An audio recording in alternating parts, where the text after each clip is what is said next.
Hello everyone, कैसे हैं आप सभी लोग। उम्मीद करता हूं बढ़िया होंगे, मस्त होंगे। तो स्टार्ट करते हैं अपना सिलेबस का लास्ट चैप्टर, जिस सीक्वेंस में हम पढ़ा रहे थे। तो बिल्कुल लास्ट चैप्टर है, आज बिल्कुल सिलेबस खत्म हो जाना है और चैप्टर का नाम है human I and the colourful world. ठीक है, तो पहले तो पढ़ेंगे आंखों के बारे में, जिन आंखों को तुम देख करके पीछे पीछे भागते हो। सबसे पहले देखते हैं उन आंखों में क्या क्या छुपा है। ठीक है, क्योंकि पता नहीं तुम क्या क्या देखते हो उन आंखों में, उन चीज़ों के नाम पता होने चाहिए तुम्हें। ठीक है जी, तो उन चीज़ों के जब नाम तुम्हें पता होंगे तो तुम इजीली आगे से बता पाओगे। चलो तो स्टार्ट करते हैं। ये आई एनाटॉमी, एनाटॉमी का मतलब आप आई के बारे में पूरा चीज़ पढ़ोगे। जो जो मैं बताऊं वो समझते चलना है, लिखी हुई चीज़ें हैं सारी। ठीक है, तो पहले अच्छे से समझिएगा। जब भी हम आज से उसकी नज़रों में देखेंगे तो सबसे पहले जो हमको चीज़ देखनी है, उसके बाहर वाली लेयर, उसे हम कहते हैं कॉर्निया। क्या कहते हैं जी? कॉर्निया। मतलब बिल्कुल ये जो बाहर वाली मेम्ब्रेन होती है ना, ये बाहर वाली मेम्ब्रेन, ये इसे कॉर्निया कहा जाता है मेरे भाई। क्या कहा जाता है? कॉर्निया। ठीक है जी, समझ में आ गया। अब ये आई बॉल है, क्लियर है? ये क्या है मेरे भाई? Eye ball. ठीक है, अब ये कॉर्निया सबसे पहली मेम्ब्रेन होती है। सबसे पहली मेम्ब्रेन को अपन क्या बोलते हैं? कॉर्निया कहा जाता है। ठीक है, अब सबसे पहले लाइट यहीं से एंटर करेगी। ठीक है, तो सबसे पहले लाइट कहाँ जाएगी?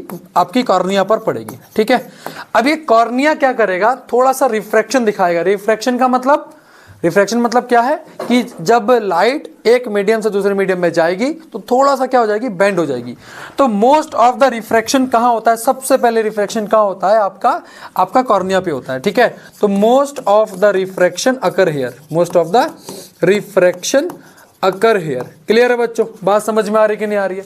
सबसे पहले रिफ्रैक्शन कहाँ से स्टार्ट होता है? कॉर्निया से स्टार्ट होता है। ओके, ये थोड़ी बल्जी होती है। बल्जी मतलब उभरी हुई, राइट है।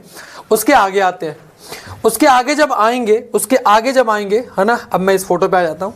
तो उसके आगे जब आओगे तो आपको यहां पर एक गोला दिखाई देगा और उसके बाहर की तरफ ये वाला जो किसी की नीली आंखें होती हैं, आप कहते हो ना ये इसकी आंखें नीली हैं या फिर भूरी आंखें हैं, तो ये जो कलर वाला पार्ट होता है इसको आइरिश कहा जाता है। क्या कहा जाता है?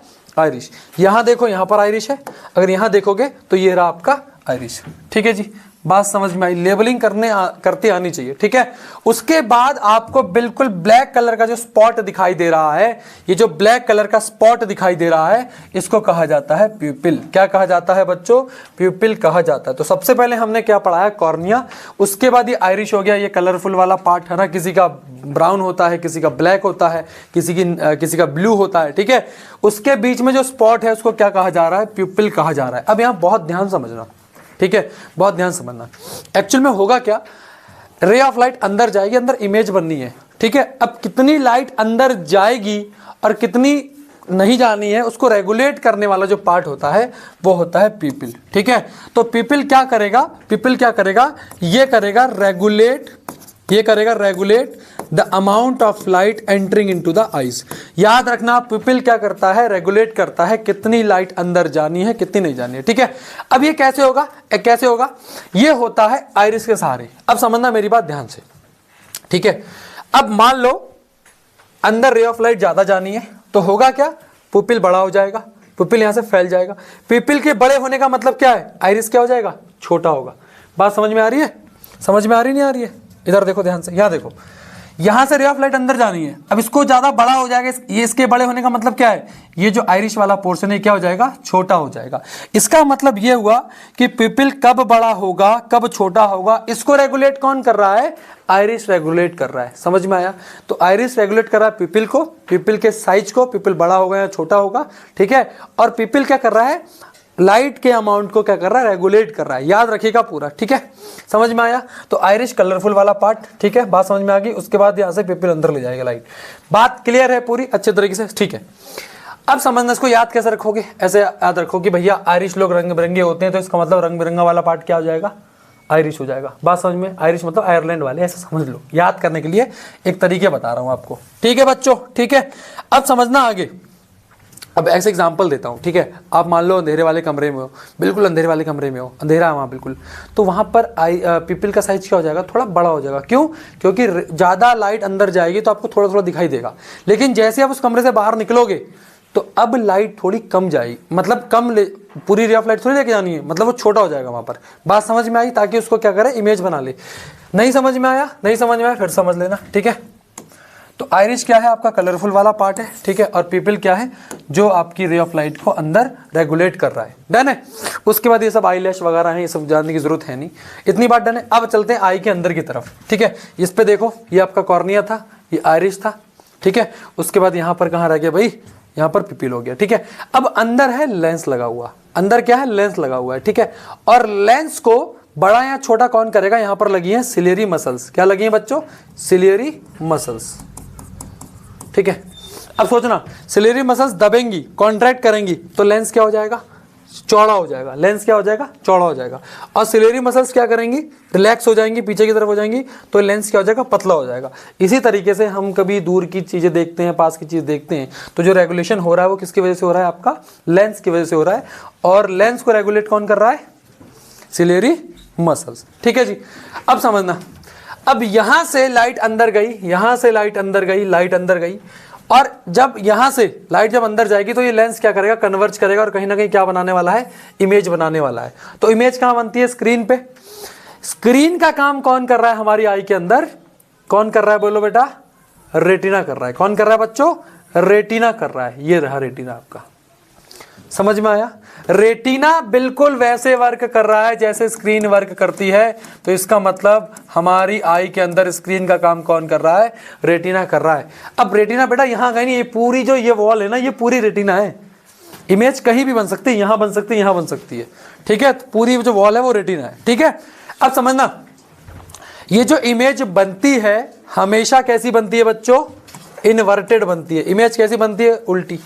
अब आप कहोगे सर कैसी बातें कर रहे हो, हमने तो अपनी वाली को हमेशा सीधा खड़ा देखा है, हमने तो कभी उल्टा, है क्या बोल रहा हूँ मैं, हमने तो कभी किसी व्यक्ति को उल्टा थोड़ी देखा है, हम तो सीधा देख पा रहे हैं, आप मुझे सीधा देख पा रहे हो। एक्चुअल में क्या हो रहा है, इमेज रेटिना पे उल्टी बन रही है, लेकिन ऑप्टिक नर्व जो ब्रेन पे मैसेज लेके जा रही है, ब्रेन उसको तुरंत क्या कर दे रहा है, सीधा कर दे रहा है, इसलिए मैं आपको सीधे दिखाई दे रहा हूँ। बात समझ में आई। सोचो कितनी तेज ये प्रोसेस हो रही होगी, ठीक है, कितने माइक्रो सेकंड में ये चीजें हो रही हैं, ठीक है। तो आपको क्या याद रखना है, हमारी आंखों के अंदर लेंस होता है, पूछा जाए कौन सा लेंस होता है, कॉन्वेक्स लेंस होता है, ये कैसी इमेज बनाता है, इन्वर्टेड इमेज बनाता है।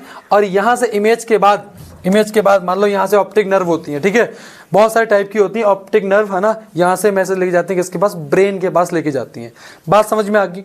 अब यहाँ पर एक छोटा सा कॉन्सेप्ट है ब्लाइंड स्पॉट का, एग्जाम में कभी नहीं पूछेगा, लेकिन याद रखना, यहाँ से जो ऑप्टिक नर्व कनेक्ट ब्रेन से कनेक्ट होती है ना, तो यहाँ पर रेटिना का वो पार्ट होता है जहां पर इमेज नहीं बनती, उसे ब्लाइंड स्पॉट कहा जाता है। ज्यादा मोहमाया में पढ़ने की जरूरत नहीं है, एग्जाम में नहीं पूछा सकता, लेकिन याद रखना, नहीं बोर्ड्स में नहीं आता, आपके स्कूलों में शायद आता होगा, स्कूल में पूछा गया होगा, आप जनरली देखेंगे बोर्ड में नहीं आती चीजें, ठीक है। समझ में आया कि नहीं, ठीक है, क्योंकि इस पर ज्यादा डिटेल भी नहीं दी आपकी किताबों के अंदर। तो ये आंखों के बारे में समझ में आया। अब एक बार थोड़ा रीड कर देता हूं तो आपको चीजें समझ में आएंगी। सबसे पहले हमने देखा था कॉर्निया। कॉर्निया क्या था, थिन मेम्ब्रेन, पतली मेम्ब्रेन थी, ट्रांसपेरेंट थी, बल्जी थी on the front surface of the eye, ठीक है। और most of the refraction occur here, सबसे ज्यादा रिफ्रैक्शन कहाँ होता है, यहीं पे होता है, याद रखना। उसके बाद आइरिस के बारे में पढ़ा। Iris is a dark muscular diaphragm behind the cornea, cornea से पीछे, that contract the size of the pupil, मतलब ये पिपिल के साइज को क्या करता है, कंट्रोल करता है, ठीक है, दैट कंट्रोल्स। उसके बाद पिपिल हो गया, pupil regulates and control the amount of light entering the eyes. याद रखना, पिपिल को कौन कंट्रोल कर रहा है, आइरिस कर रहा है, और पिपिल क्या कर रहा है, लाइट के अमाउंट को रेगुलेट कर रहा है। अब बात करते हैं इस आई बॉल की, है ना। इस आई बॉल, इसका डायमीटर कितना होता है, याद रखना है 2.3 सेंटीमीटर होता है इसका डायमीटर, ठीक है। ये स्फेरिकल शेप में होती है ना। निकाल कहते हैं ना कि तेरी आंखें निकाल के गोटियां खेलूंगा, गोटियां कैसे खेल लेंगे, जब वो स्फेरिकल होगा, ठीक है। वो स्फेरिकल का डायमीटर कितना होगा, 2.3 सेंटीमीटर, ठीक है बेटा, क्लियर है, डन है, कोई दिक्कत तो नहीं, कोई प्रॉब्लम तो नहीं, ठीक है। इमेज कहाँ बनती है, रेटिना पे, इमेज कहाँ बनती है, रेटिना पे। आइए लेंस के बारे में समझते हैं। This is a transparent by convex. By convex का मतलब क्या, बच्चा कंफ्यूज, इधर से एक कॉन्वेक्स, इधर से एक कॉन्वेक्स, बाई कॉन्वेक्स हो गया, नहीं हो गया, समझ में आया। बाई कॉन्वेक्स होता है बेटा, ये कॉन्वेक्स है, ये कॉन्वेक्स है, तो दोनों तरफ कॉन्वेक्स, मतलब इधर भी कॉन्वेक्स लगा हुआ है, इधर भी कॉन्वेक्स, ठीक है, इसलिए बाई कॉन्वेक्स कह रहे हैं, क्लियर है। हाँ, मतलब इसको कॉन्वेक्स ही कह लो, बाई कॉन्वेक्स जरूरत नहीं है, कॉन्वेक्स ही है, ठीक है। Convex structure situated between the Irish and the vitreous humour. अब यहाँ पर विट्रस ह्यूमर क्या होता है, विट्रस ह्यूमर यहाँ जो लिक्विड होता है उसको विट्रस ह्यूमर कहा जाता है, ठीक है। लेंस का फंक्शन क्या है? The function of lens is to focus the luminous ray, जो रे आ रही है उसको फोकस करना। These rays form and perfect image on the retina. कहां इमेज बनाती है बच्चों? रेटिना पर इमेज बनाती है, ठीक है। उसके बाद आगे देखेंगे, with age the central portion of the lens compresses by the surrounding fibre और सिलेरी मसल्स, है ना, जिसकी वजह से बूढ़े लोगों को देखना क्या हो जाता है? थोड़ा थोड़ा ब्लर जैसा हो जाता है, जिसको हम क्या कहते हैं? कैटरैक्ट्स, ठीक है। समझ में आया कि नहीं? The eye lens form an inverted and real image. देखो एमसीक्यू के लिए ना मैं ये याद रखिएगा, इन्वर्टेड एंड रियल इमेज बनती है of the object on the retina. अब रेटिना क्या है? The retina is a delicate membrane having enormous number of light sensitive cell.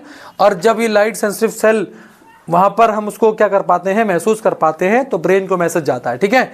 The rays of light on entering the eyeball, जैसे ray of light enter करी eye ball पे, converge हुई और image बनाती है कहां पर? रेटिना पे। The light sensitive cell get activated, उस समय सेल एक्टिवेट होती है जैसे लाइट अंदर गई। अपॉन इल्यूमिनेशन, मतलब जैसी इमेज बनती है, एंड जनरेट इलेक्ट्रिकल सिग्नल। और यहां से इलेक्ट्रिकल सिग्नल ऑप्टिक नर्व के सारे कहां जाता है? ब्रेन को जाता है कि भैया इमेज बन गई, ठीक है। अब बात आती है कि एग्जाम में इतना लिखने को आएगा, नहीं भाई इन पे नहीं आएगा। रेटिना के फंक्शन आएंगे तो कोई 2 पॉइंट रट लो, बात खत्म हो गई। 2 फंक्शन से ज्यादा नहीं आएगा, क्योंकि 1-2 नंबर का मार्जिन है इसका, ठीक है। लेकिन अगर आप न्यूमेरिकल में देखो, सॉरी एमसीक्यू में देखोगे, तब यहाँ से क्वेश्चंस बनते हैं, तो इनके फंक्शंस याद रखने हैं आपको एमसीक्यू के लिए, ठीक है। तो जब सेशन एंड होगा तो हम एमसीक्यू भी करेंगे। विट्रियस ह्यूमर क्या है? ये जेल स्ट्रक्चर होता है जो इस बॉल के शेप को क्या करता है? मेंटेन करता है, ठीक है। रिफ्रैक्टिव मीडिया का मतलब क्या हुआ? लिक्विड है भैया, तो रिफ्रैक्टिव मीडिया ही होगा, ये रिफ्रैक्शन वहां भी होगा। बात समझ में आई कि नहीं आई? डन है क्या? तो ये था आपकी आईज के बारे में। डन है बच्चों? कोई दिक्कत, कोई प्रॉब्लम? ठीक है, कोई दिक्कत तो नहीं बेटा? तो ये सारी चीजें लिखी हैं, इसको याद कर लीजिएगा। अब समझते हैं पावर ऑफ अकोमोडेशन क्या है, इसका मतलब बहुत ध्यान समझना। अब जैसे ह्यूमन आई है ना, जैसे ह्यूमन आई है, तो जैसे हमें दूर की चीज देखनी होती है, ठीक है, तो हम जोर लगाते हैं, हमारे आंखों पे इमेज बनती है। अब ये है क्या? सिंपल सुनना मेरी बात ध्यान से, कुछ नहीं है बेटा, बहुत सिंपल सी चीज है, ठीक है, सिंपल सी चीज है। ये जो आंख है ना, इसको मान लो दूर का ऑब्जेक्ट देखना है, दूर का ऑब्जेक्ट देखना है, तो ये इजीली क्या हो जाएगा? इजीली क्या हो जाएगा? लेंस ऊपर सिलेरी मसल्स रिलैक्स हो जाएंगी और लेंस यहां पर क्या हो जाएगा बेटा? खुल जाएगा, थोड़ा खुल जाएगा। लेंस खुल जाने का मतलब, लेंस खुल जाने का मतलब फोकल लेंथ क्या हो गई? सुनना मेरी बात ध्यान से। लेंस के थिन हो जाने का मतलब, थिन हो जाने का मतलब फोकल लेंथ क्या हो गई? इसकी फोकल लेंथ क्या हो गई भैया? बढ़ गई। फोकल लेंथ क्या हो गई? बढ़ गई। फोकल लेंथ क्या हो गई? इंक्रीज हो गई, ठीक है। अब मान लो बहुत नजदीक की वस्तु देखनी है, नजदीक की वस्तु देखनी है, तो नजदीक की वस्तु देखने के लिए क्या हो जाएगा? ये जो सिलेरी मसल्स हैं वो कॉन्ट्रैक्ट करेंगी, कॉन्ट्रैक्ट, यानी कि अब लेंस क्या होगा? अब लेंस क्या होगा? थिक हो जाएगा, मोटा हो जाएगा। और लेंस के थिक होने का मतलब क्या हुआ? फोकल लेंथ क्या हो जाएगी? डिक्रीज हो जाएगी, डिक्रीज। तो इसका मतलब यार, हमने लेंस पढ़ा है, उसकी फोकल लेंथ तो सेम रह रही थी, लेकिन हमारी जो आई वाला लेंस है, आपका कॉन्वेक्स है, ये क्या कर रहा है? अपने आप को चेंज कर रहा है। इसी को हम कहते हैं पावर ऑफ अकोमोडेशन। बात समझ में आ गई? मतलब किसके रिस्पेक्ट में कर रहा है? ये ऑब्जेक्ट के रिस्पेक्ट में। दूर की चीज देखनी है, नजदीक की चीज देखनी है, ठीक है। बात समझ में आई? लेकिन याद रखना कि हम कुछ हद, मतलब ऐसा भी नहीं है कि बिल्कुल लेंस के करीब में किसी ऑब्जेक्ट को लेकर इमेज बन जाएगी, नहीं, उसके बारे में पढ़ेंगे अभी। लेकिन ये चीज समझ में आई कि जैसे लेंस थिन होगा फोकल लेंथ इंक्रीज होगी, लेंस थिक होगा फोकल लेंथ डिक्रीज होगी, ठीक है। अब इसी पर यह है आपका power of accommodation. The ability of eye lens to adjust its focal length is called accommodation. समझ में आ गया?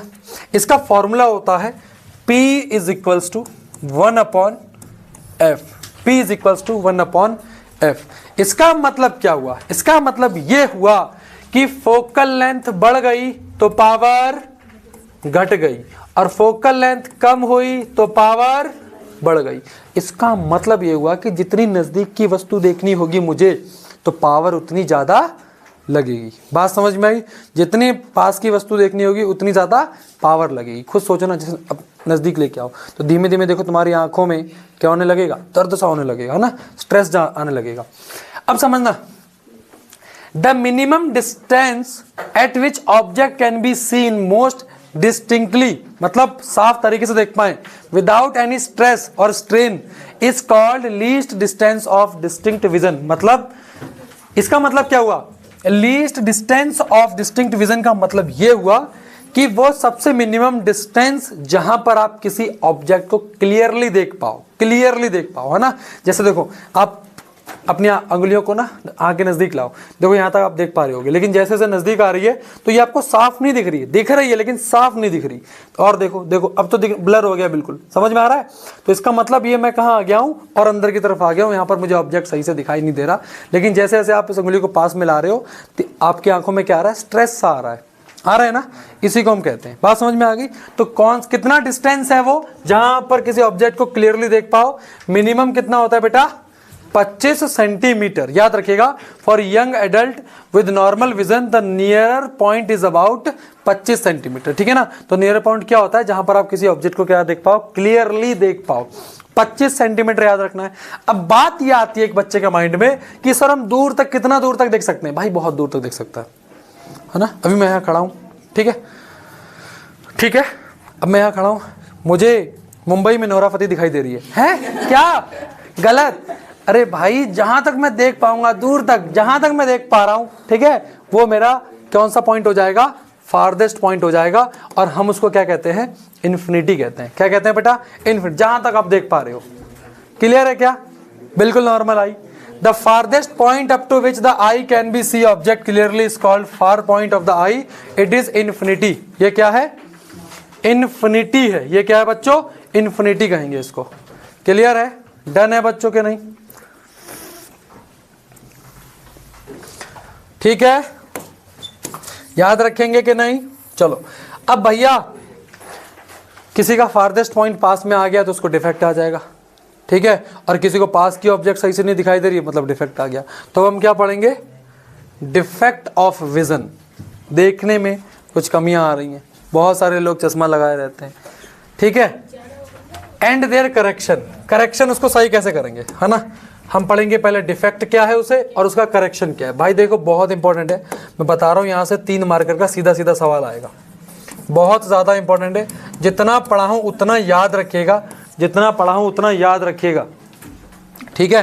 तो 3 डिफेक्ट पढ़ेंगे हम, मियोपिया, हाइपरमेट्रोपिया और प्रेसबायोपिया, ठीक है बच्चों सुन लो। मियोपिया, ठीक है, हाइपरमेट्रोपिया एक दिन में ऑफलाइन पढ़ा रहा था, हाइपरमेट्रो पता नहीं क्या क्या बोल दिया बच्ची ने। बेटा हाइपरमेट्रोपिया होता है, इसका नाम होता है प्रेसबायोपिया, ठीक है, इसका नाम मियोपिया। क्लियर है? आइए समझते हैं। सबसे पहले समझते हैं मियोपिया को। कौन सी कमजोरी आ गई आंखों को तो इसको कहेंगे मियोपिया, ठीक है, मियोपिया। क्लियर है? ट्रिक भी बता दूंगा इसको याद करने की, बट समझना, इसको अपन नियर साइटेडनेस भी कहते हैं, नियर साइटेडनेस। इसमें होता क्या है, नियर का ऑब्जेक्ट क्लियर दिखाई देता है, ठीक है, लेकिन जो दूर का ऑब्जेक्ट होता है वो हमको दिखाई नहीं देता, तो इसको क्या कहेंगे? मियोपिया कहते हैं, ठीक है। तो myopia is also known as near sightedness. A person with myopia can see nearby object clearly but cannot see distant object distinctly। इसका मतलब क्या हो समझना, बहुत ध्यान समझना। अब जैसे ये मियोपिक आई है, ठीक है, अब हो क्या रहा है, इसको दूर की वस्तु साफ नहीं दिखाई दे रही, ठीक है। इसका मतलब ये हुआ कि इसका जो फारदेस्ट पॉइंट था ना, जो इन्फिनिटी था, वो इन्फिनिटी ना रहकर उससे थोड़ा आगे की तरफ आ चुका है। फिर से समझना इस चीज को कि इसका जो फारदेस्ट पॉइंट इन्फिनिटी था ना, वो इन्फिनिटी ना रह गया। इन्फिनिटी का मतलब उसको बहुत दूर तक दिख रहा था, लेकिन अब हुआ क्या कि उसका जो फारदेस्ट पॉइंट था वो इन्फिनिटी ना रह करके उससे थोड़ा आगे की तरफ आ चुका है। बात समझ में आई कि नहीं आई? और जब क्लियर है कि नहीं? अब ये चीज समझ में आ रही है। अब हो क्या रहा है, जब रे ऑफ लाइट जा रही है ना, अगर कोई ऑब्जेक्ट इन्फिनिटी पर है, अगर कोई रे ऑफ लाइट जा रही है तो जो उसका लेंस लगा हुआ है ना, कॉन्वेक्स लेंस, वो उसका जो फोकस है वो थोड़ा आगे की तरफ आ चुका है और इमेज रेटिना पर ना बनकर कहाँ बन रही है, थोड़ा आगे की तरफ बन रही है, जिस वजह से उसको कोई ऑब्जेक्ट अच्छे से दिखाई नहीं दे रहा है। समझ में आया? मतलब हुआ क्या कि उसकी जो इमेज है वो रेटिना पर ना बन के थोड़ा आगे की तरफ बन रही है। क्लियर है? अच्छा, ये हो क्यों रहा है ऐसा? हो सकता है ये जो लेंस लगा इसमें थोड़ी खराबी आ गई है, जिसकी वजह से उसका जो फोकल लेंथ है वो रेटिना से शिफ्ट होकर कहाँ आ चुका है, आगे की तरफ आ चुका है। पहला पॉइंट कि हो क्यों रहा है मियोपिया, कि उसका जो लेंस है उसके अंदर डिफेक्ट आ गया है, जिसकी वजह से जिसका फोकस है वो रेटिना से हट के आगे की तरफ आ गया, जिसकी वजह से इमेज यहाँ नहीं बन पा रही। पहला रीजन तो हो गया। दूसरा रीजन है, हो सकता है ये जो आई बॉल है इसका ये थोड़ी सी क्या हो चुकी है, फैल गई है। फैलने की वजह से वो क्या रहा है, डायमीटर बढ़ गया, फोकल लेंथ हट गया वहां से रेटिना से। तो दो रीजन होते हैं इसके, ठीक है। दो रीजन क्या है, excessive curvature of the eye ball, है ना, आई लेंस क्या हो चुका है, उसका कर्वेचर बढ़ गया है, जिसकी वजह से फोकल लेंथ क्या हो गई, बदल गई है। इलोंगेशन ऑफ आई बॉल बढ़ गई। पहला क्या था, एक्सेसिव कर्वेचर, मतलब क्या हुआ, इस लेंस में डिफेक्ट आ गया है, ठीक है। दूसरा क्या है, इलोंगेशन ऑफ आई बॉल, मतलब आई बॉल बड़ी हो गई है। बात समझ में आ गई? तो क्या करें, हमें करना कुछ नहीं है, जो रे ऑफ लाइट आ रही है ना, जो रे ऑफ लाइट आ रही है उसको दोबारा से आपने इमेज बनवानी है, कहां पर, रेटिना पे। तो हम क्या करेंगे, सिंपल, हम उस डिफेक्टिव आई के आगे क्या करेंगे, कॉनकेव लेंस रख देंगे। जब हम कॉनकेव लेंस रखेंगे तो वो लाइट को क्या करेगा, क्या करता है, याद करो, फोकस की तरफ नहीं लेके जाता, फैला देता है। क्या करता है, फैला देता है। और फैला देने की वजह से होगा क्या, अब जब दोबारा रे ऑफ लाइट इस आई पे जाएगी तो ये जो लेंस है उसको दोबारा से कहां बना देगा, रेटिना पर बना देगा, ठीक है। इसीलिए जिसको मियोपिया होता है, दूर का ऑब्जेक्ट सही से नहीं दिखाई देता, तो हम उसको कौन सा लेंस का चश्मा लगवाते हैं, कॉनकेव का लगवाते हैं, ताकि फोकस जो है दोबारा यहीं पे आ जाए, ठीक है। समझ में आया कि नहीं? अब समझना, a person with this defect has the far point near, far point जो है नियर आ गया उसका, then infinity. Such a person may see clearly up to a distance of few metre, कुछ ही मीटर तक साफ देख पाएगा। In myopic eye the image of the distant object is formed in front of retina, retina के front पे बन जाएगी, and not at the retina, retina पे नहीं बनती, ठीक है। और ये हो क्यों रहा है, इसके कॉज लिखे हैं, याद करने, दोनों रटने हैं पूरे, कि एक्सेसिव कर्वेचर हो रहा है, मतलब कर्वेचर बढ़ गया लेंस का, या फिर आई बॉल का क्या हो चुका है, इलोंगेशन हो चुका है, ठीक है। अब इसको कैसे सही करेंगे, हमने क्या बोला, कॉनकेव लेंस लगा दो। A concave lens of suitable power will bring the image back on the retina, ठीक है। अब बात आती है इसको याद कैसे रखना है, तो सीधी ट्रिक है, इसको याद रखना। तो दूसरा जो आप जब फार साइटेडनेस पढ़ोगे तो आसानी से याद हो जाएगा। तो कैसे याद रखोगे, मियां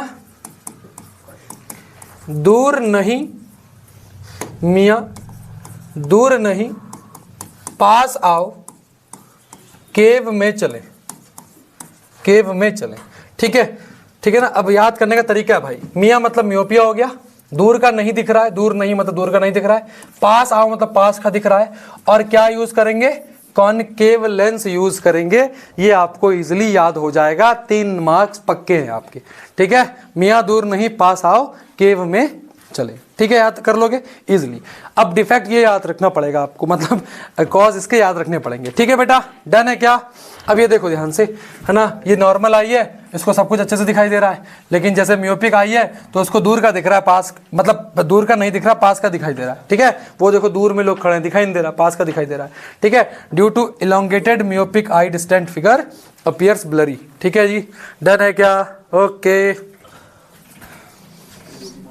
चलो अगला है हाइपरमेट्रोपिया, इसको हम फार साइटेडनेस भी कहते हैं। मतलब ये हुआ कि दूर का तो साफ दिख रहा है,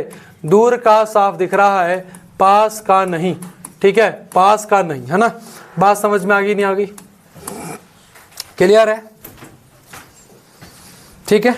अब इसमें क्या हो रहा है, इसमें हो क्या रहा है कि व्यक्ति को दूर की वस्तु तो अच्छे से दिख रही है ना, कोई ऑब्जेक्ट दूर है, अच्छे से दिखाई दे रहा है, लेकिन जो पास की वस्तु है, पास का जो ऑब्जेक्ट है वो उसको अच्छे से दिखाई नहीं दे रहा, ठीक है। हो क्या रहा है कि उसका जो नियरेस्ट पॉइंट है ना, जो नियरेस्ट पॉइंट है वो थोड़ा कहाँ जा चुका है, दूर जा चुका है, नियरेस्ट पॉइंट दूर चला गया है।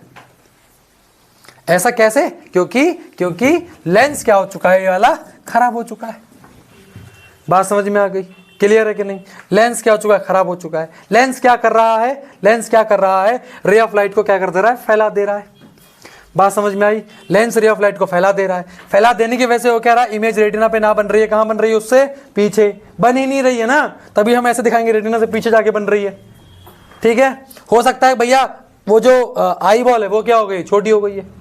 वहां बड़ी हो रही थी, यहाँ क्या हो गई? छोटी हो रही है। दो रीजन हो सकते हैं। तो रीजन क्या है? Focal length of the eye lens is too long. Focal length लंबी हो गई तो रेटिना से पीछे बन रहा है इमेज। दूसरा क्या है? आई बॉल स्मॉल हो गई, ये रीजन है। क्लियर है? Hypermetropia is also known as far sightedness. A person with hypermetropia can see distant object clearly but can not see near by object distinctly, साफ तरीके से। डिस्टिंक्टली का मतलब साफ तरीके से। ठीक है, the nearest point for a person is farther away. 25 centimetre से दूर जा चुका है वो, जो नियरेस्ट पॉइंट था, इसलिए पास की चीज उसको दिख नहीं रही अच्छे से। थोड़ा सा दूर लेके जाएगा तो अच्छे से दिखाई देगा। ठीक है, आपने देखा होगा बहुत सारे लोग पास से एकदम पढ़ नहीं पाते, थोड़ा दूर लेके जाते हैं। ठीक है, ताकि हो क्या रहा है, जो उसका नियरेस्ट पॉइंट था वो थोड़ा दूर हो चुका है। ठीक है जी, अब इसमें करेंगे क्या? कुछ नहीं करेंगे। रे ऑफ लाइट फैल रही है, उसको क्या कर देना है? क्या कर देना है? उसको इकट्ठा करवाना है। तो क्या आप पुट कर देंगे भैया? कॉन्वेक्स। क्यों? कॉन्वेक्स लेंस क्या करता है? कन्वर्ज कर देता है। ठीक है, अब इमेज जो है बिल्कुल रेटिना पे बनेगी। तो इस डिफेक्ट को सही करने के लिए क्या कर देंगे? कॉन्वेक्स लेंस का यूज कर देंगे। ठीक है, 3 मार्कर में दोनों में से एक सवाल बन सकते हैं। अब सोचो यार, कुछ बूढ़े व्यक्ति होते हैं, ठीक है, अब उनके अंदर क्या बीमारी आएगी? उनके अंदर बीमारी आएगी प्रेस बायोपिया। क्यों? क्योंकि विद एज के साथ साथ जो सिलेरी मसल्स थी वो क्या पड़ रही है? वीक पड़ रही है। ठीक है, तो वो क्या करेंगी? जनरली होता क्या है, उनको मियोपिया भी होता है और हाइपरमेट्रोपिया भी होता है। ठीक है, लेकिन हम क्या बोलेंगे उसको? Presbyopia. The power of accommodation of the eye usually decreases with ageing. Most of the people the nearest point gradually receded, they find it difficult to see object. अब इसके लिए करेंगे क्या? हम ऐसा लेंस यूज करेंगे। देखो ये हो क्यों रहा है? सिलेरी मसल्स की वजह से। हम क्या करेंगे? हम ऐसा लेंस यूज करेंगे जो मियोपिया भी सही कर दे और हाइपरमेट्रोपिया भी सही कर दे। दूर का भी सही से दिखवाए, पास का भी सही दिखवाए। तो ऐसे लेंस को हम क्या कहते हैं? बाईफोकल लेंस कहते हैं। क्या कहते हैं? Bifocal lens. ठीक है, आप देखना कभी बूढ़े व्यक्ति का चश्मा देखना, अपने दोस्त का देखना, तो जो बूढ़े व्यक्ति का चश्मा होता है ना, वो मतलब बहुत ब्लर सा लगता है जब आप देखोगे बाहर से ही, तो वो होते हैं बाईफोकल लेंस। समझ में आया आपको? डन है क्या? तो ये चीज आपको समझनी है। ठीक है, the lower part is convex lens और अपर पार्ट उसका क्या होता है? Concave lens. दोनों उसमें होते हैं। ठीक है, उसको हम कहते हैं बाईफोकल लेंस। तो याद रख पाएंगे कि नहीं बोलो? ठीक है, मियोपिया बहुत अच्छे से याद रहेगा, उसका जस्ट उल्टा कर दोगे हाइपरमेट्रोपिया। दोनों हो रहे हैं तो प्रेस बायोपिया। कैटरेक्ट्स भी होगा ये। क्लियर है? इसमें क्या करेंगे? Bifocal lens. इस पे उतना ज़्यादा सवाल जनरली नहीं बनते, बट याद तो रखना है, उन दोनों पे सवाल बहुत अच्छे से बनते हैं। ठीक है बेटा, डन है क्या? कोई दिक्कत? अब आप कहोगे सर इसमें ट्रिक नहीं बताई। अबे गधा है क्या, जब इसकी ट्रिक बता दी उल्टा उसमें लगा दी, बात खत्म हो गई। हाँ, एक तो याद करवा दिया। ठीक है ना, चलो आगे बढ़ते हैं। अगला है refraction of light through a prism. Prism क्या होता है? प्रिज्म तुमने बचपन से देखा ही होगा। प्रिज्म सबसे पहले समझना, और अब आईसीएसई वाले जो बच्चे हैं भैया बिल्कुल अलर्ट हो जाना, क्योंकि तुम्हारे ये सबसे ज़्यादा टॉपिक बड़े इंपॉर्टेंट होते हैं। सबसे पहले प्रिज्म समझते हैं। ऐसा होता है प्रिज्म। अब ये ट्रायंगुलर सरफेस होती है, ये वाली ट्रायंगुलर साइड, और इसके पीछे वाली भी ट्रायंगुलर होती है। इसका मतलब कितने ट्रायंगल? 2 triangular base. ये देखो रेक्टेंगल लग रहा है, 1, इसके पीछे वाला 2, नीचे वाला 3, तो 3 रेक्टेंगुलर बेसिस। 2 triangular, 3 rectangular. अब सवाल कैसे पूछेगा? वो कहेगा a prism has 3 triangular 2 rectangular. सही कह रहा है क्या? 2 ट्रायंगुलर 3 रेक्टेंगुलर, बिल्कुल सही कह रहा है, रिस्पेक्टिवली कह देगा। बात समझ में आएगी नहीं भाई? याद रखनी है चीजें। ठीक है, जनरल चीजों पे सवाल बन जाते हैं और फिर बच्चे जीभ बाहर आ जाएगी तुम्हारी। अब समझना, एक सरफेस ये हो गई, एक सरफेस ये हो गई, इसके बीच में जो एंगल बन रहा है इसको कहा जाएगा एंगल ऑफ द प्रिज्म। ए से डिनोट करते हैं इसको, एंगल ऑफ द प्रिज्म। ठीक है जी, किसे डिनोट करते हैं? ए से डिनोट करते हैं। क्या है? 2 सरफेस के बीच का इंक्लिनेशन क्या कहलाता है? Angle of the prism. समझ में आया बच्चों? डन है क्या? आइए समझते हैं एंगल ऑफ डेविएशन। ठीक है, उतना ज्यादा इंपॉर्टेंट ऐसा है नहीं, बट बहुत इंपॉर्टेंट है फिर भी। ठीक है, चलो पहले यहाँ समझ लो, पहले ये दे रखा है किताब के अंदर, कुछ नहीं है, कॉन्सेप्ट तुम्हारे बहुत अच्छे मुझे पता है। प्रिज्म के बाहर वाला मीडियम क्या भैया, आप कहोगे सर रेयरर। प्रिज्म के अंदर वाला medium sir denser. Incident ray जैसे ही प्लेन यहां पहुंचेगी, इस प्लेन पे हम क्या करेंगे, नॉर्मल खींचेंगे। क्या खींचेंगे, नॉर्मल। कहानी पढ़ाई, रेयर से डेंसर टूवर्ड्स द नॉर्मल, पढ़ा रखा है, टूवर्ड्स द नॉर्मल। देखो इंसिडेंट रे गई, हमने परपेंडिकुलर खींचा। सर ये परपेंडिकुलर कैसे है, वो तो ऐसा होता है। अबे गधे, ये देख, ये वाला प्लेन ऐसा है, ये प्लेन ऐसा नहीं है, ये वाला प्लेन ऐसा नहीं है, इसका परपेंडिकुलर ये होगा। लेकिन जस्ट अगर मैं इस प्लेन को ऐसे घुमा दूं तो इसका परपेंडिकुलर यही तो होगा। डन है, याद रखनी सारी कहानियां, ठीक है, ओके। अब टूवर्ड्स नॉर्मल, अब दोबारा आ गए। अब यहां पर फिर से क्या चेंज हो रहा है, मीडियम चेंज हो रहा है। कौन से मीडियम से, डेंसर से रेयरर। क्या खींचेंगे, नॉर्मल। देखा, एक मूवी देखी तुमने, मोहब्बत है, देखिए ना, उसमें अमिताभ बच्चन जी क्या कहते हैं, अनुशासन, परंपरा, अनुशासन और प्रतिष्ठा, यही कहते हैं ना। तो अनुशासन के अकॉर्डिंग क्या बनाना है हमने इधर, नॉर्मल, ठीक है। तो नॉर्मल खींचा। अब डेंसर से rarer to away from the normal, ये रहा, इससे अवे जा रही है, ये रही, समझ में आ गया। अब इसको जरा यहां बनाते हैं, जरा देखना भैया, ये गई, ठीक है। परपेंडिकुलर कहां हो जाएगा, ये हो जाएगा, ठीक है। अब टूवर्ड्स दी, ठीक है। उसके बाद यहां क्या खींचेंगे, normal, away from the, clear है जी। अब इसका मतलब ये हुआ कि जब रे ऑफ लाइट प्रिज्म में एंटर कर रही है तो बेंड हो रही है। ये रहा रेयरर, ये रहा डेंसर, ये रहा डेंसर, ये रहा रेयरर, ठीक है।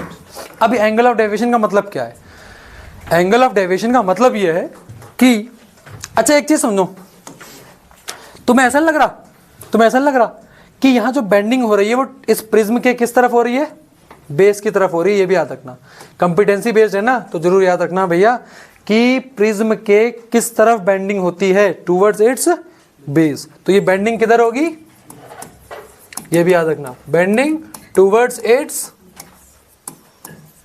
बेस, क्लियर है जी।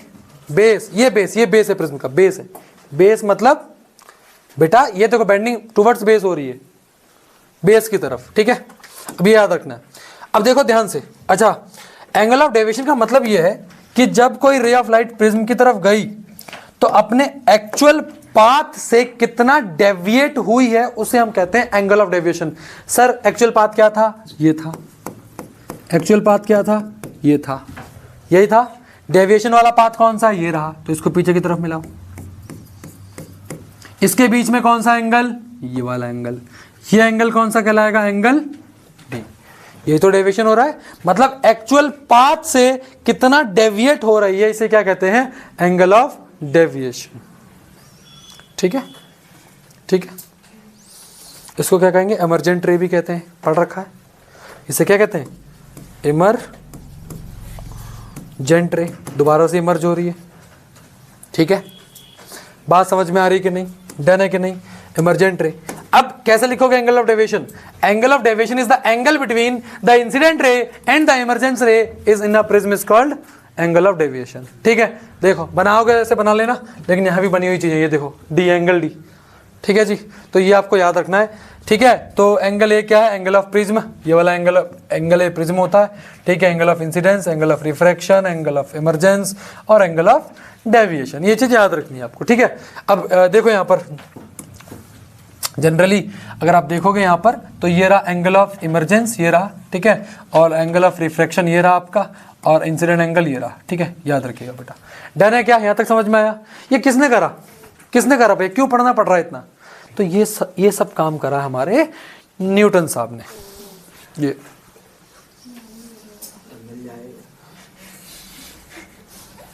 बच्चे कहते हैं मिल जाए, क्या कर लोगे भैया, क्यों इतना एक्सपेरिमेंट करे तुम, बच्चे परेशान है भैया, बच्चे आपको पढ़ना नहीं चाहते हैं, आप यहाँ होते ना तो बच्चे आपको पकड़े पता नहीं क्या क्या कर देते।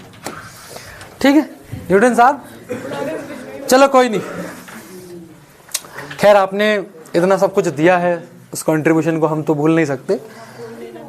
चलिए हम उन्होंने क्या करा, कुछ नहीं यार, बैठे हैं पता नहीं कुछ भी करते रहते थे, कुछ नहीं कर, उनके कमरे में ना रे ऑफ लाइट आ रही थी, सनलाइट आ रही थी, सनलाइट आ रही थी, उन्होंने उसके सामने प्रिज्म रख दिया। अब पीछे स्क्रीन पे देखा है 7 रंग, उनके दिमाग में आइडिया गया कि यार यहाँ तो प्रिज्म में कुछ है, यहाँ तो प्रिज्म में कुछ है, यहाँ तो सनलाइट में कुछ है, यहाँ तो प्रिज्म में कुछ है, यहाँ तो सनलाइट में कुछ है, कुछ तो हो रहा है भाई। एक रे आ रही थी, 7 कलर दिख रहे हैं इधर स्क्रीन पे, देख रहे हो रे ऑफ लाइट आ रही है, प्रिज्म लगा रखा है इधर, इधर स्क्रीन पे देख रहे हैं 7 कलर। ठीक है जी, इसी को पढ़ते हैं, इसी को पढ़ते हैं, बस आसानी से याद हो जाएगा, टेंशन ना लो। ठीक है, तो अगला टॉपिक हमारा क्या है, dispersion of white light by a glass prism. बच्चों आज के बाद व्हाइट लाइट कितने कलर की होगी, 7 कलर की। ठीक है, तो dispersion of white light by a glass prism, क्या है डिस्पर्शन, पहली चीज कुछ नहीं, डिस्पर्शन कुछ नहीं है, क्या है dispersion is nothing what, splitting, टूटना ऑफ किसका, white light into component colour, how many colour, 7 colour, is known as dispersion of light. Definition रट गई, splitting of white light into 7 colours is known as dispersion of light. Done है बच्चों, done है, पक्की बात है, okay. मतलब prism में अगर आप किसी रे ऑफ लाइट, अब यहां पर एक शब्द आता है मोनोक्रोमेटिक, भाई कुछ नहीं, आगे 12th की फिजिक्स नहीं पढ़ाता हूं मैं, ठीक है, बट फिर भी मैं आपको बता रहा हूं कि यहां पर व्हाइट लाइट है। ठीक है, अब यहां पर एक अंतर होता है, एक होता है मोनोक्रोमेटिक लाइट, है ना, इसका मतलब होता है एक कलर की लाइट, भाई व्हाइट कलर एक कलर नहीं है। ठीक है, मोनोक्रोमेटिक मतलब कोई भी एक रंग ले लो, नीला ले लो, काला ले लो, पीला ले लो, बट व्हाइट आपका मोनोक्रोमेटिक नहीं है, याद रखिएगा। ठीक है, मोनोक्रोमेटिक मतलब एक रंग की लाइट। ठीक है, अब यहां पर अगर आप प्रिज्म में व्हाइट लाइट को मारोगे तो वो स्प्लिट हो जाएगा, इस स्प्लिट को हम क्या कह रहे हैं बेटा, इस डिस्पर्शन कह रहे हैं। अब सवाल आ सकता है कि डिस्पर्शन जो हो रहा है वो कौन सी सरफेस पे हो रहा है, तो डिस्पर्शन जो हो रहा है बच्चों वो हो रहा है आपका पहली सरफेस पे, लिखा हुआ मैंने, हर एक चीज लिखी हुई है, एक एक चीज। स्प्लिटिंग यानी कि डिस्पर्शन कहां हो रहा है, पहली सरफेस पे हो रहा है। डन है क्या, ओके। अब बात ये आती है कि यहां से ये रे ऑफ लाइट गई, ठीक है, रे ऑफ लाइट गई। अब हो क्या रहा है, यहां देखो, यहां हुई बेंडिंग, यहां हुई है बच्चों बेंडिंग, यहां हुई है बेंडिंग। ठीक है, अब इस बेंडिंग में जो 7 कलर टूटे हैं, कुछ तो बहुत ज्यादा बेंड हो गए, कुछ तो बहुत ज्यादा बेंड हो गए, और कुछ बहुत कम बेंड हुए हैं। सबसे ज्यादा बेंड होने वाला वायलेट दिख रहा है बच्चों, वायलेट लिखा है ये।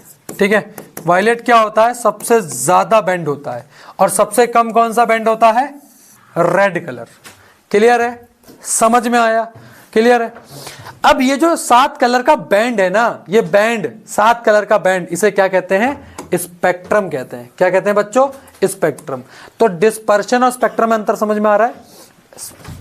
डिस्पर्शन क्या है, स्प्लिटिंग के बाद वो जो 7 कलर हमको मिल रहे हैं, कहां मिल रहे हैं मेरे भाई, कहां मिल रहे हैं, स्क्रीन पर। कहां मिल रहे हैं, स्क्रीन पे। ऐसा नहीं है कि आप प्रिज्म लेकर आओ, आपने यहां स्क्रीन नहीं लगाई, आप बाहर चले गए अपने आंगन में, प्रिज्म रखो, वहां पे रे ऑफ लाइट आ रही है, क्या टूटती नजर आ रही तुम्हें, नहीं, तुम्हें क्या लगानी पड़ेगी, स्क्रीन लगानी पड़ेगी, तुम्हें स्क्रीन पर ही ऑब्टेन होगा। बात समझ में आई।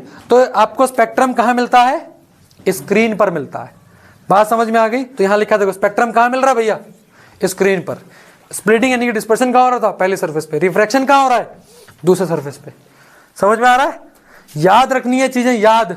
ठीक है, तो स्पेक्ट्रम समझ में आ गया, ये 7 रंग का बैंड, बहुत इंपॉर्टेंट चीजें याद रखना। इस बार एग्जाम में ऐसे सवाल आएंगे, तुम देखना, ठीक है, इसलिए ब्रेक डाउन करके पढ़ा रहा हूं।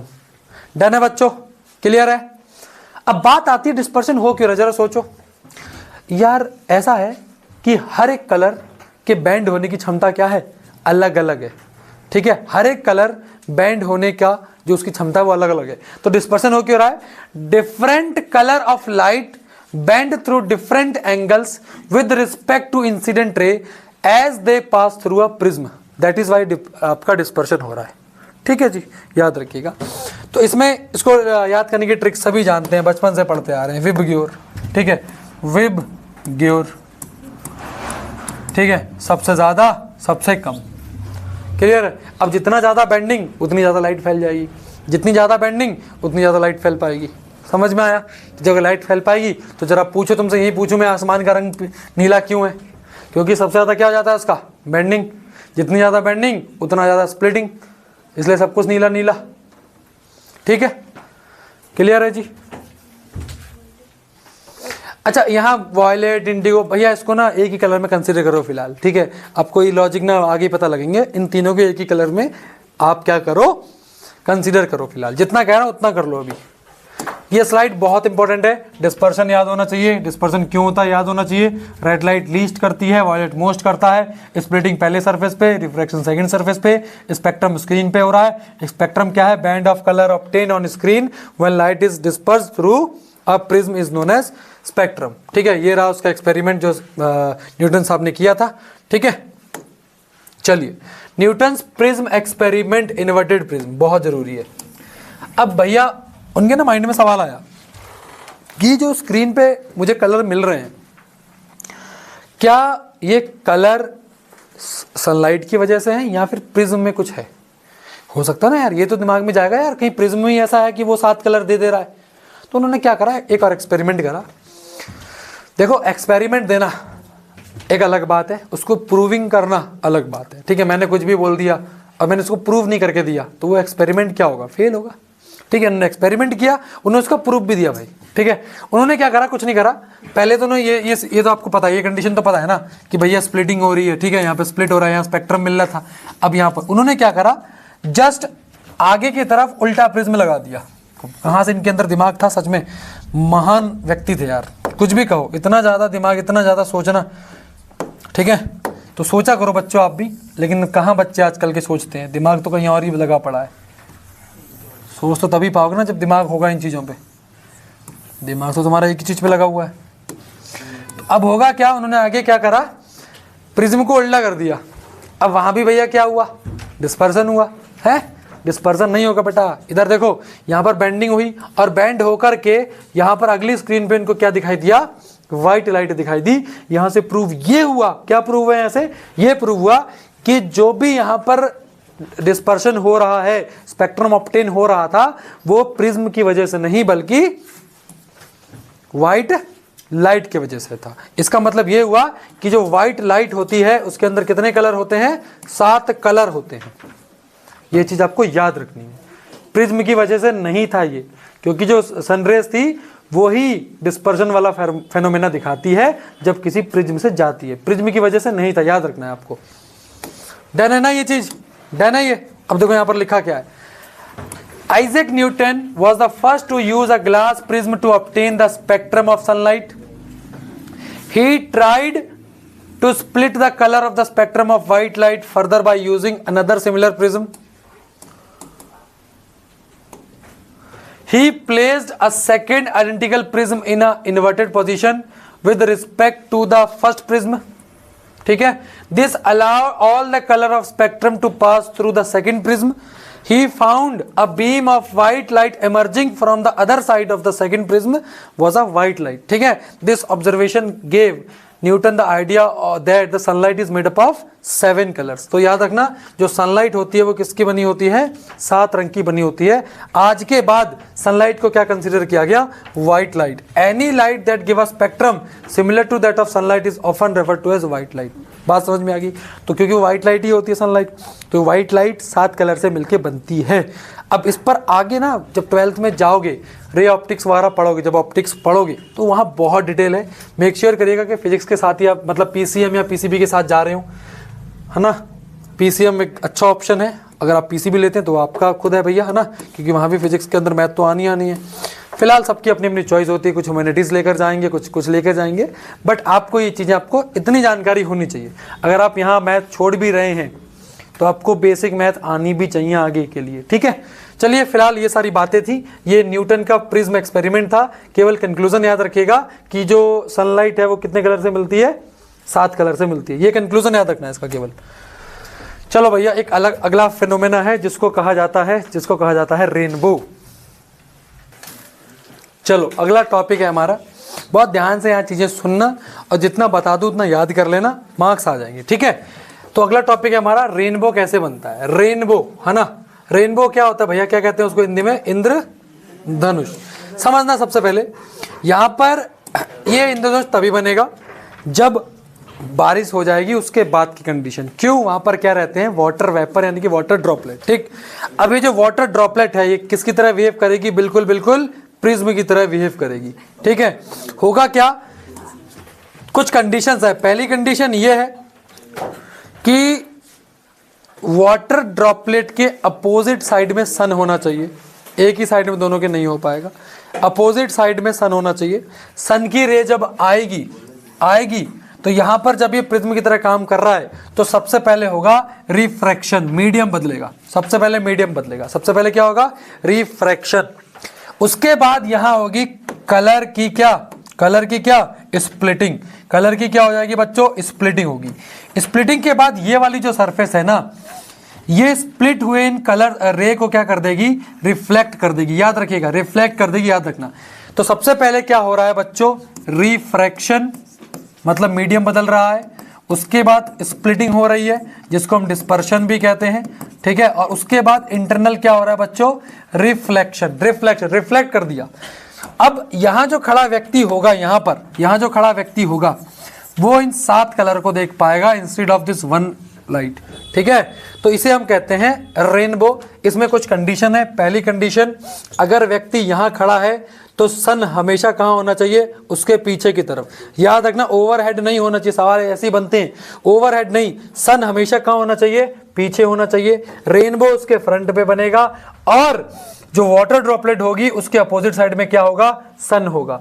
इतनी चीज याद रखना। पहली चीज, सन हमेशा पीछे, सवाल बनता है असर्शन रीजन पे भी और उसमें स्टेटमेंट में भी।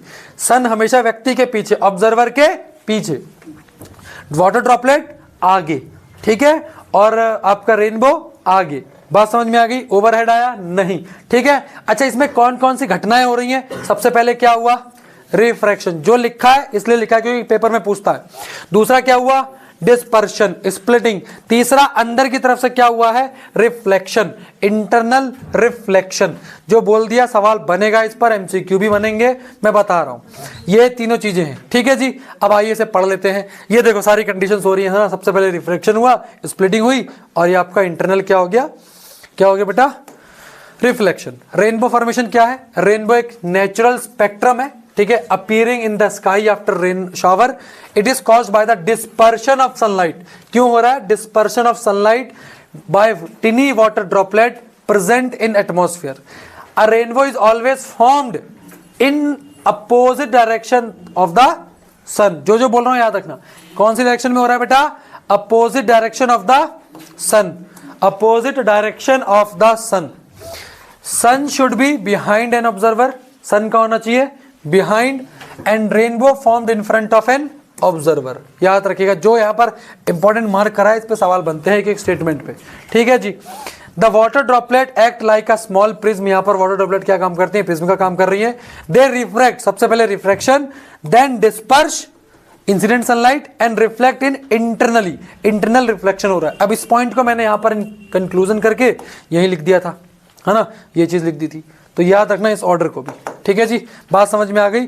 Due to the dispersion of light, internal reflection, different colour reach the observer's eye. तो आप 7 कलर देख पाएंगे, ठीक है। याद रखना एक एक चीज बहुत इंपॉर्टेंट है, ये आपको जाननी भी है, और जितना लिख दिया है ना उसी से मार्क्स आ जाएंगे पूरे के पूरे, अगर आप चीजों को समझ रहे हो तो, ठीक है जी। कुछ इस तरीके का आपको दिखाई देगा घटना, ठीक है जी। ये क्या रहा हमारा रेनबो यानी कि इंद्रधनुष, ठीक है बच्चों।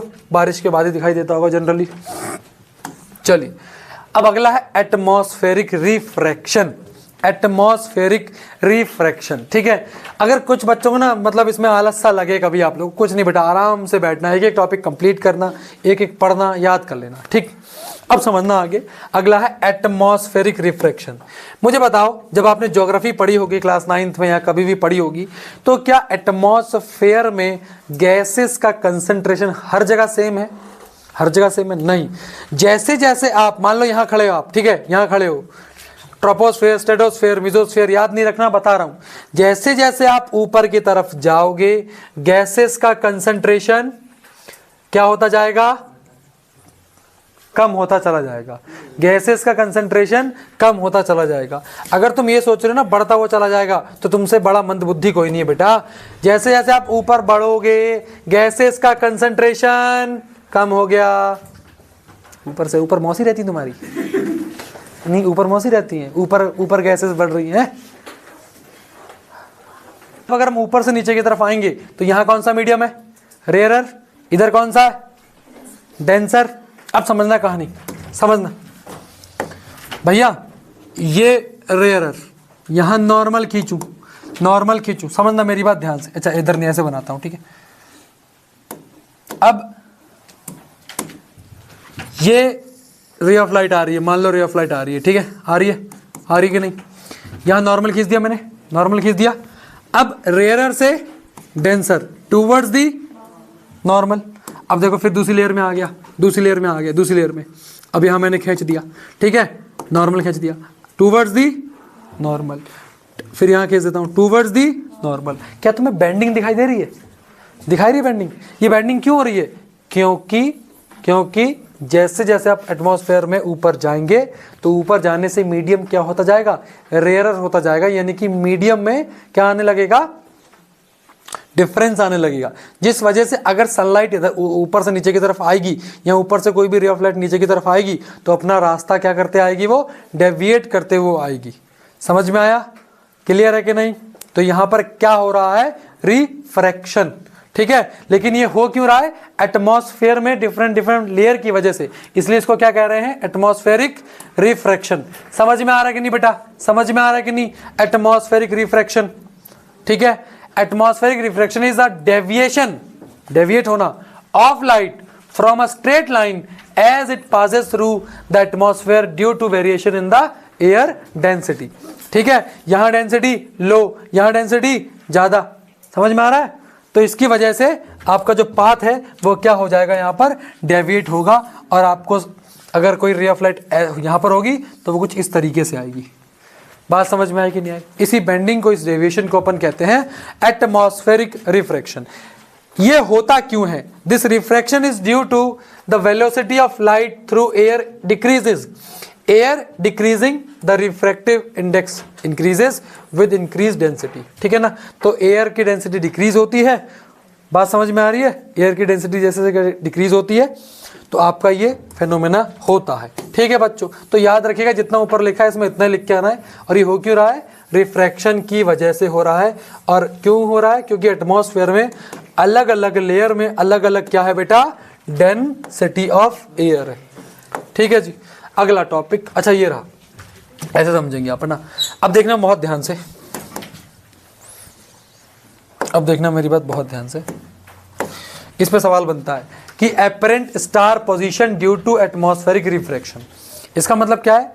आपको स्टार की जो पोजीशन है वो एक्चुअल नहीं दिखाई देती, एपरेंट दिखाई देती है। एक्चुअल स्टार होता वहां नहीं, लेकिन आपको दूसरी पोजीशन पे दिखाई देता है। जैसे यहाँ पे एक व्यक्ति खड़ा है, ठीक है, ये खड़ा है। अब एक्चुअल में पोजीशन स्टार की है, उससे रे ऑफ लाइट कोई निकली ऐसे करके, तो एटमॉस्फेयर में रिफ्रैक्शन की वजह से क्या हो गई? बेंड हो गई होगी। हमको तो दिखाई दे रही लाइट यहां से आती हुई, लेकिन एक्चुअल में स्टार कहां है? यहां पर है। तो हमको ऐसा प्रिटेंड होगा कि रे ऑफ लाइट कहां से आ रही है? इस पोजीशन से आ रही है, और हमको स्टार भी वहीं दिखाई देगा। देखना, मान लो रे ऑफ लाइट यहां से आई, ठीक है, मान लो रे ऑफ लाइट यहां से आई। समझना, यहां से रे ऑफ लाइट आ रही है। अब जैसे जैसे वो अंदर आएगी थोड़ा थोड़ा क्या होता चला जाएगा? बेंडिंग होती चली आएगी। और यहाँ जो खड़ा व्यक्ति होगा उसको ऐसा लगेगा कि लाइट कहाँ से आ रही है बेटा? यहाँ से आ रही है। ठीक है जी, इसी को हम कहते हैं एपरेंट पोजीशन ऑफ स्टार। ठीक है, क्लियर है यहाँ तक? पक्की बात है? अब है अगला टॉपिक हमारा advance sunrise and delayed sunset. बस सेम कॉन्सेप्ट है, कुछ नहीं भाई। देखो सुनो, धरती कैसी है? फ्लैट है क्या? गोल है? ठीक। अब मान लो यहां पर ये धरती है, ये भैया ये, ठीक है, और यहां पर ये खड़ी हमारी प्यारी सी बच्ची, ठीक है।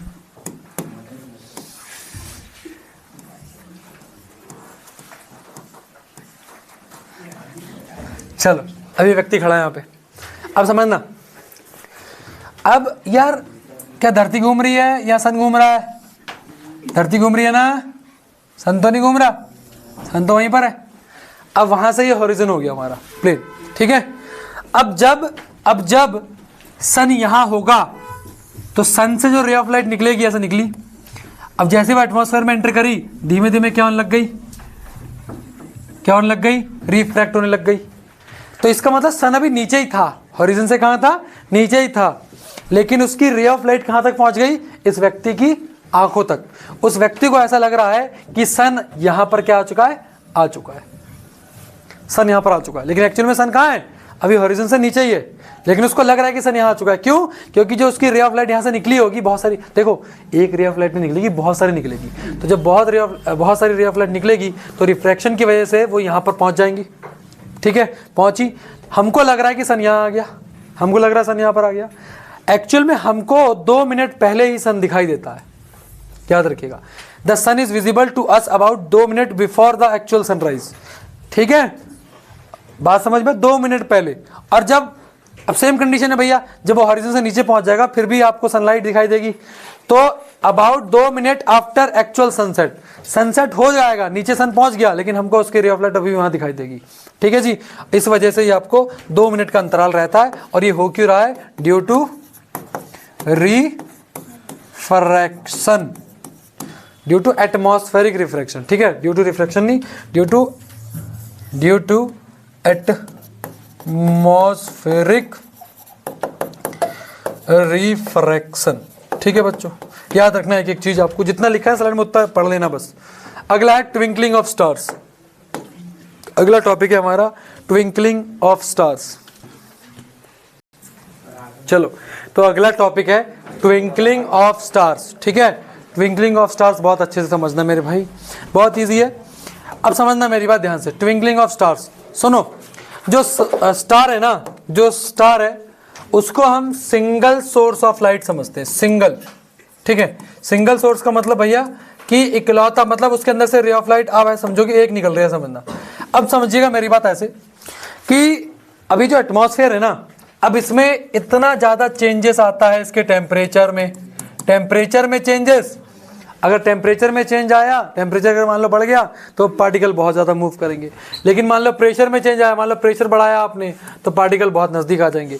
इस चेंज की वजह से होगा क्या, जो स्टार है ना, स्टार जो है ना, उसकी मान लो रे आ रही है, इस तरफ रे आ रही है, तो हर लेयर में उसका जो आप कह सकते हो जो रिफ्रैक्शन है वो क्या हो जाएगा? डिफरेंट हो जाएगा। अब मान लो कोई व्यक्ति यहाँ खड़ा है, ठीक है, यहाँ पे खड़ा है। अब उसकी आँख को क्या लग रहा है? एक बार उसको ऐसा लग रहा है कि रे ऑफ लाइट इधर से आ रही है, एक बार ऐसा लग रहा है कि रे ऑफ लाइट इधर से आ रही है, एक बार ऐसा लगेगा कि यहाँ से आ रही है। मतलब ये हो रहा है कि उसको हर एक पल पे, हर एक क्षण क्या आ रहा है? चेंज नजर आ रहा है। किस में नजर आ रहा है चेंज? रे के पाथ में, ठीक है, रे के पाथ में चेंज नजर आ रहा है। ऐसा हो क्यों रहा है? क्योंकि हमारे जो एटमॉस्फेयर है इसमें हर एक मोमेंट में चेंज आता रहता है। इसी को हम कहते हैं ट्विंकलिंग ऑफ स्टार। मतलब क्या हुआ, जो स्टार की अपरेंट पोजीशन है ना, उसको हर एक पल चेंज नजर आ रहा है उसमें, इसी को हम कहते हैं ट्विंकलिंग ऑफ स्टार। ये ऐसा हो क्यों रहा है? क्योंकि एटमॉस्फेरिक रिफ्रैक्शन होता है। ये सारे फेनोमेना एटमॉस्फेरिक रिफ्रैक्शन के, समझना। Twinkling of star is due to atmospheric refraction. अब एग्जाम इसको एक बार रीड कर लेना, बट एग्जाम में क्या आएगा? Why do star twinkle, star क्यों ट्विंकल करते हैं? सीधा सीधा जो बोल रहा हूं वो लिख ले, ठीक है। सीधा सीधा जो समझा रहा हूं इसी को लिख देना, एग्जाम में बात खत्म हो जाएगी। The twinkling of a star is due to atmospheric refraction. The star are very distant, बहुत दूरी पर है, और वो पॉइंट साइज सोर्स है, मतलब एक point size source, single source है, ठीक है। As the path of ray of light coming from the star goes on varying slightly, मतलब अलग अलग चेंजेस आते हैं।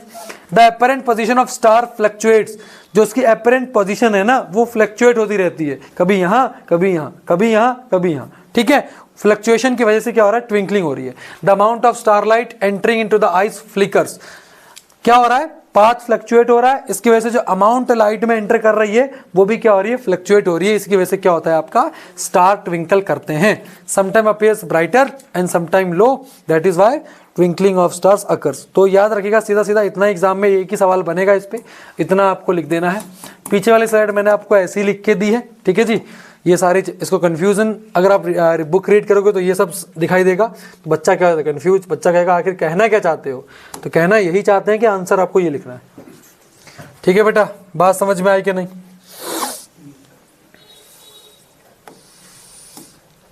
मैंने ना अंग्रेजी में कुछ बकवास लिखा था, ठीक है, तो वो बकवास ये थी, ये बकवास थी। आपको एग्जाम में ये लिखना है, क्या ये लिखना है, ठीक है। चलो भैया, अब बात आती है कि भैया स्टार ट्विंकल कर रहे हैं, प्लेनेट क्यों नहीं करते, प्लेनेट क्यों नहीं करते? क्योंकि प्लेनेट जो होते हैं ना बहुत नज़दीक होते हैं, पहली बात। दूसरी बात, वो सिंगल सोर्स ऑफ लाइट नहीं है, बहुत सारे सोर्सेज हैं। The planet are much closer to the earth, earth के बहुत क्लोज हैं, and are seen as extended sources. The total variation in the amount of light entering our eye from all the individual point size sources will average out to zero। मतलब क्या हुआ, इसका मतलब ये हुआ, इसका मतलब ये हुआ कि इसका मतलब ये हुआ, मान लो ये प्लेनेट है, ठीक है, यहाँ कोई व्यक्ति खड़ा है। अब इधर से एक रे ऑफ लाइट निकली, इधर से एक निकली, ठीक है। अब अगर ये मान लो इसका पाथ डेविएट हुआ तो ये वाला उसको सीधा कर देगी, ये नलीफाई कर देगी, एवरेज को नलीफाई कर दे रही है। अब ऐसा समझ लो इसे कि कोई वस्तु पास में है तो आपको क्लियर दिखाई दे रही है, और बहुत दूर में है तो वो क्या कर रही है, आपको अपनी पाथ को बदल रही है, ऐसा समझ लो। बिल्कुल पास में है तो बहुत क्लियरली नज़र आ रहा है, उसमें ज़्यादा रिफ्रैक्शन नहीं हो रहा। अगर रिफ्रैक्शन हो भी रहा है तो दूसरी रे ऑफ लाइट उसको नलीफाई कर दे रही है। इसकी वजह से स्टार क्या नहीं, सॉरी, जो प्लैनेट जो होते हैं वो ट्विंकल नहीं करते, याद रखनी है। अगला टॉपिक है हमारा scattering of light. Scattering of light कुछ नहीं है, स्कैटरिंग क्या होता है, सन की रेज आ रही है, ठीक है, वो बिखर रही है, बिखरने को हम क्या कहते हैं, scattering. Scattering of light can be defined as a process in which light get disperse, बिखर जाना, in all around the surrounding due to small tiny particle. अब यहाँ पर इन्वायरमेंट में छोटे एटमॉस्फेयर में छोटे छोटे क्या होते हैं, टिनी पार्टिकल होते हैं, जिनसे टकराकर जो रे ऑफ लाइट है वो क्या हो रही है, बिखर रही है। अब यहाँ बिखरने का मतलब क्या है, जो सबसे ज्यादा क्या हुई होगी, मतलब स्प्लिट, मतलब बेंड हुई होगी, जो सबसे ज्यादा बेंड हुई होगी वो क्या हो रही है, सबसे ज्यादा डिस्पर्स हो रही है, फैल रही है। अब आसमान नीला इसलिए तो दिखाई देता है क्योंकि यहाँ हो रही है स्कैटरिंग ऑफ लाइट, और स्कैटरिंग की वजह से जो सबसे ज्यादा बेंड करेगी वो ज्यादा फैलेगी, जो सबसे ज्यादा बेंड करेगी सबसे ज्यादा फैलेगी। इसलिए आसमान का रंग कैसा होता है बच्चों, ब्लू होता है ना। आपने गाना भी सुना होगा, आज ब्लू है पानी पानी, वही वाला है ये किस्सा। वो इसलिए पानी ब्लू है क्योंकि ब्लू कलर का बेंडिंग रेट क्या है, ज्यादा हाई है, ठीक है जी, समझ में आया। जितनी और उसकी वेवलेंथ कैसी है बताइएगा। टिंडल इफेक्ट क्या है, बचपन से पढ़ते आ रहे हो। The phenomena of scattering of light by the colloidal particle. Colloidal particle का मतलब क्या हुआ, देखो एक होता है होमोजेनस, एक होता है हेट्रोजेनस, आपको ठीक है। जैसे आपको मैंने पढ़ा रखा है किसमें, 9th क्लास के अंदर, कि जो मिल्क होता है, मिल्क छोड़ो, सुनो, आपने देखा होगा ना, ये कमरा है, कमरे में रे ऑफ लाइट आ रही है। अब अंदर छोटे छोटे क्या होते हैं, डस्ट पार्टिकल होते हैं, जिसकी वजह से जो रे ऑफ लाइट है वो यहाँ पर क्या कर रही है, डिस्पर्स कर रही है, और आपको इसका पाथ क्या हो रहा है बच्चों, विजिबल हो रहा है। याद रखना, Tyndall effect when a fine beam रे ऑफ लाइट नहीं आ रही, बीम मतलब बहुत सारी रे ऑफ लाइट, जब फाइन बीम आ रहा है सनलाइट का, अपने स्मोक मतलब कमरे के अंदर डस्ट पार्टिकल छोटे छोटे होते हैं, वहाँ जब एंटर करेगा तो आपको क्या होगा, विजिबिलिटी आएगी। ऐसे ही आपको जंगलों में दिखाई देगा, sunlight passes through a canopy of the dense forest, है ना। Here tiny water droplet in the mist scatter light. इसके अंदर क्या होते हैं, छोटे छोटे वाटर ड्रॉपलेट्स होते हैं, कहाँ पे, जंगलों में। अब आप कहोगे सर कहाँ से आए, याद करो, फोटोसिंथेसिस, पानी की जरूरत पड़ेगी, ठीक है, स्टोमेटल पोर, ठीक है, तो ये सारी चीज़ें, वाटर का लॉस होगा, तो वो वाटर ड्रॉपलेट वहीं से आ रहे हैं, कहाँ से, स्टोमेटा से, मतलब यहाँ आसपास में पानी होगा भाई, है ना, वाटर ड्रॉपलेट वहीं से तो आएंगे, स्टोमेटा वगैरह से। तो ये टिंडल इफेक्ट हो गया, याद रख पाएंगे टिंडल इफेक्ट को। अब इस पे ना कुछ सवाल आते हैं, जैसे the colour of scattered light depend on the size of scattering particle. याद रखना, ये भी चीज़ है आपको याद रखनी है कि जो स्कैटरिंग है ना वो किस पर डिपेंड कर रही है, स्कैटरिंग पार्टिकल पे। मतलब जितना ज़्यादा बड़ा पार्टिकल क्या हुआ, जैसे यहाँ पर डस्ट थी, यहाँ डस्ट वगैरह था, यहाँ पर वाटर ड्रॉपलेट हुआ, तो ये क्या है, स्कैटरिंग के पार्टिकल्स।